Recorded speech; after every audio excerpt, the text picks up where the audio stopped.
Fast and Furious 10. Yes, 10, Woo! 10 movies with Vin Diesel. Oh no, one what he wasn't in, and yeah, that was the Tokyo Drift. Spoilers, spoilers. More guff. If you don't want me to ruin the movie, don't watch this. Okay, they're all back. Everyone's back. Vin's back. Vin Diesel. Fast and Furious. He had a, imagine if it's called Vin Petrol. He's the best name for a Fast and Furious car movie franchise ever. Louis Leterrier directs. He's also directed Transporter 1 and 2, Incredible Hulk, Unleashed, Clash of the Titans, Now You See Me, Grimsby. So they're all decent movies, but none of them are classics. None of them are, oh, I need to watch Transporter 2 again or Grimsby. But you would watch if they're, you probably would if they were, but you wouldn't be rushing to watch them, would you? Nah. But they're all sort of good popcorn, decent watches. But there's a reunion here. Jason Statham is back. So there's a bit of a reunion because he directed Jason Statham in the Transporter movies. Basically got him going in his career really as well. And of course, everyone's back. It's like a reunion, a movie reunion, and with motorized carnage. Vin Diesel's there. Of course, Michelle is there. Michelle Rodriguez, Letty. Dom is back. Shaw's back. Jason Statham. Jordana Brewster's back. Mia. We have Roman's back. Tyrese Gibson. Comedy man. He does the comedy. Ludacris. Tage. He's back. Two of them. Comedy. We have Naciel Emmanuel as Ramsey. And she's back. Charlize Theron is in it. Cypher. And she is making up for the past. You know the way this goes. They're enemies and then they're friends, and John Cena's back as Jacob. We have Han Solo back. Sam Kang, he's back, and we have Helen Mirren as Queenie. She's back. Brie Larson, a new face, is in this to replace her dad, Mr. Nobody. Her family. She plays Tess. Scott Eastwood. He's Little Nobody. He's back. Jason Momoa. New face, Dante.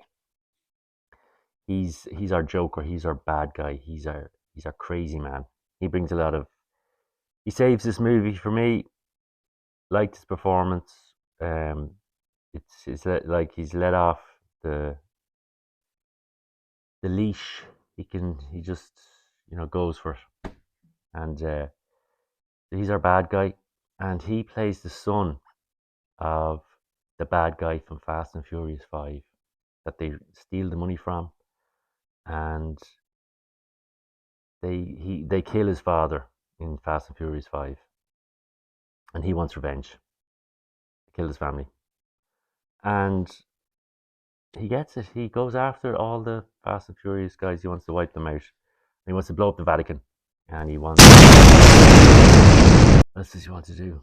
Yeah, it's all a blur. It's all a blur. I watched this not so long ago, and it's like all the movies are blurred into one monstrous four-wheel drive, diesel fuming, petrol inducing, nitro ball. There's a big bomb of a ball in this movie. all the Fast and Furious movies have welded into this bomb ball of movies. Excuse me. And what else is back? We have new face Alan Richardson, Jack Reacher. He plays Ames, and he's working for the government agency that these guys do a bit of work for.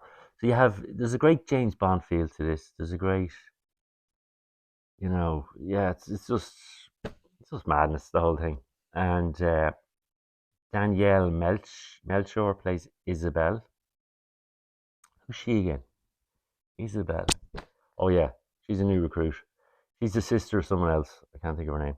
And we have Little Brian, Dom Jr. Yeah, he's very cute.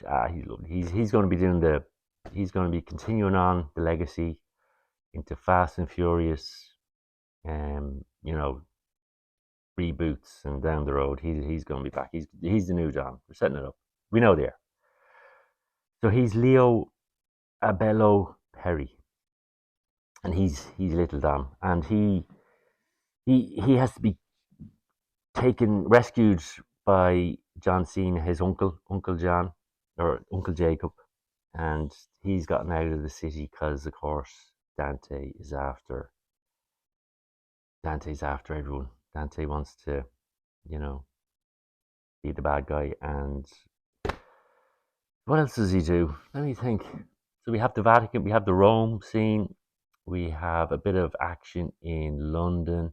We're back in Brazil again. We're going to Portugal. Jacob gets his hands on a tank car, a tanker?